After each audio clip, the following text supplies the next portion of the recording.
Back to my channel. I am Anil sir, आपका हमारे channel में स्वागत है। तो हमने जो 1A की आपको क्वेश्चन नंबर पहला और दूसरा पहले पार्ट में लगाया था, अब उसके आगे के क्वेश्चन यहाँ से हम आपको स्टार्ट कर रहे हैं। तो क्वेश्चन नंबर 3 है, अभाज्य गुणनखंड विधि द्वारा HCF तथा LCM ज्ञात करो। तो पहला है पॉइंट 12, 15, 21, दूसरा पॉइंट है 17, 23, 29 और तीसरा पॉइंट है 8, 9, 25। तो इसमें हम आपको एक पॉइंट लगा के दिखा रहे हैं, इनको दो को आप खुद करेंगे। तो पहला पॉइंट ये है 12, 15 और 21। तो सबसे पहले आपको क्या करना है, इसके अभाज्य गुणनखंड करने हैं। तो अभाज्य गुणनखंड कैसे किए जाते हैं, जैसे 12 है तो इसके फैक्टर हो गए 2, दूनी 4, तिया 12। 15 के फैक्टर करेंगे तो 3 पचे 15, 21 के फैक्टर करेंगे तो 3 सत्ते 21।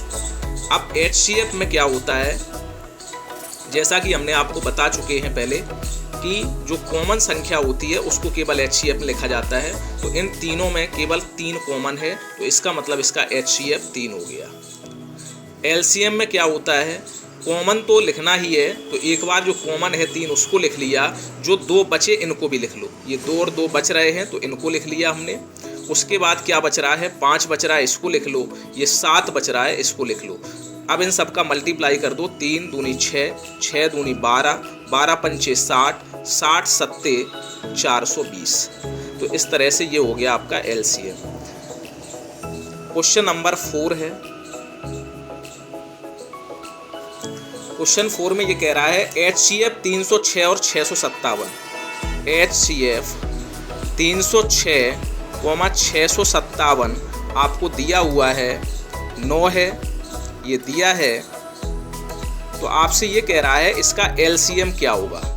LCM 306 और 657 का क्या होगा। HCF 306, 657 का 9 दिया है, तो LCM क्या होगा। तो इसके लिए आपको एक फॉर्मूला याद करना है, पहली संख्या गुणा दूसरी संख्या बराबर होता है HCF गुणा LCM। HCF गुणा LCM। अब पहली संख्या आपको दी हुई है 306 है, दूसरी संख्या दी हुई है 657 है, HCF आपको दिया हुआ है 9 है और LCM आपको ज्ञात करना है। अब इसका जब पश्चांतर करेंगे 9 का, तो गुणा में है, भाग में आ जाएगा। 306 गुणे 657, इस 9 को हम इसके डिवाइड में लेके आएंगे तो 9 बराबर हो गया LCM। इस 9 का इसमें भाग दे दो, 306 गुणे 657, जब 9 से इसको काटेंगे हम तो 9 सत्ते 63, बची 2, 9 तिया 27, 73 बार कट जाएगा ये LCM। तो LCM हो जाएगा 306 और 73 का गुणा कर दो, तो इसका LCM कितना आएगा, इसका गुणा कर लें। 3 18, 3 तिया 9, 7 छंग 42 और 7 तिया 21, 8, 2 और 1 3, 9 4 13, 1 और 1 हासिल 2 और यहाँ 2। तो ये आ गया इसका LCM। 20,60 बराबर दिया है 225 गुणे 5 माइनस 10x। तो x का मान क्या होगा। तो इसके लिए हम क्या करेंगे, थोड़ा एक हम रफ का टुकड़ा ले रहे हैं और आपको हम दिखा देंगे इस पर सॉल्व करके। इसको 225 और देखो हमने थोड़ा एक रफ का ये टुकड़ा ले लिया है। तो ये दिया है आपको 225 और 60। इसका पहले हम आपको HCF निकाल के दिखाई दे रहा है। 225 के फैक्टर करेंगे अगर, तो 225 के फैक्टर हो गए, 3 से कट जाएगा, 3 सत्ते 21, बचा 1, 3 पचे 15, 3 से इसको काटेंगे तो 25 बार कटेगा, 5 से कट जाएगा, 5 25, 5 एकम 5। तो ये हो गया 3 गुणा 3 गुणा 5 गुणा 5। अब ऐसे ही 60 के फैक्टर कर लो, 2 से कट जाएगा ये 30 बार, फिर 2 से इसको काटेंगे ये 15 बार कटेगा, 3 से काटेंगे 5 बार कटेगा, फिर 5 से काटेंगे 1 बार।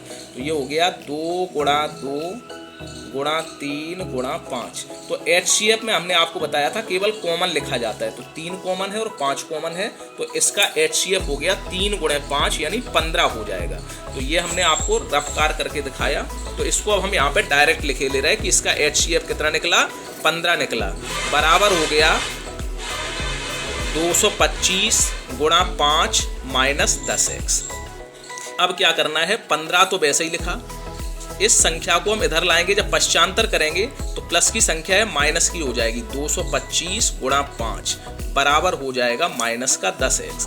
तो यहाँ पे आ गया 15 माइनस 225 और 5 का गुणा करो, 5 25, 5 दूनी 10 तो 12, 5 दूनी 10 और 1 11, 5 5 25, 5 10 तो 12, 5 10 1 11, माइनस का 10x लिखा ही है बराबर में।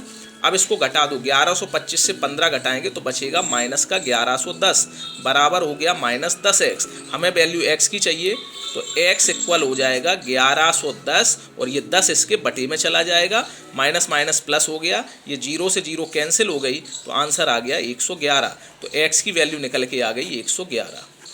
अब आ गया क्वेश्चन नंबर 6। क्वेश्चन नंबर 6 में ये कह रहा है HCF 120 और 225 का 15 दिया है तो LCM क्या होगा। HCF 120, 225 बराबर 15, तो LCM 120, 225 आपको ज्ञात करना है। तो इसको हम अभी लगा चुके हैं, जो क्वेश्चन नंबर हमने चौथा लगाया था उसी तरीके से आप इसको सॉल्व करेंगे। अगर कोई दिक्कत होती है तो आप कमेंट बॉक्स में पूछ सकते हैं। क्वेश्चन नंबर 7 देखें। क्वेश्चन नंबर 7 में क्या है, यहाँ पे एक गुणनखंड वृक्ष दिया हुआ है, ये y है, इधर 4 है,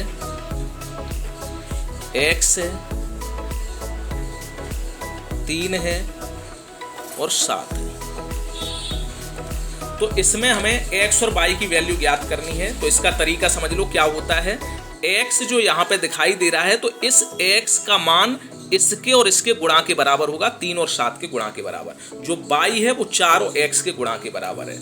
तो यहाँ से कैसे निकालेंगे हम, x बराबर हो जाएगा 3 गुणा 7, 3 सत्ते 21, x की वैल्यू आ गई। अगर y निकालेंगे तो y 4 और x के गुणा के बराबर है, तो 4 गुणा x यानी 4x का मान अभी हम निकाल चुके ऊपर 21, 21 का 4 में गुणा करेंगे, 21 चौको 84, तो y का मान हो गया 84। तो इस तरह से क्वेश्चन नंबर 7 तक आप क्लियर करेंगे। Thank you. और अगर आपने अभी तक चैनल को सब्सक्राइब नहीं किया है तो कृपया चैनल को सब्सक्राइब कर लें, बेल आइकन दबा दें, वीडियो को ज़्यादा से ज़्यादा शेयर कर दें, लाइक कर दें।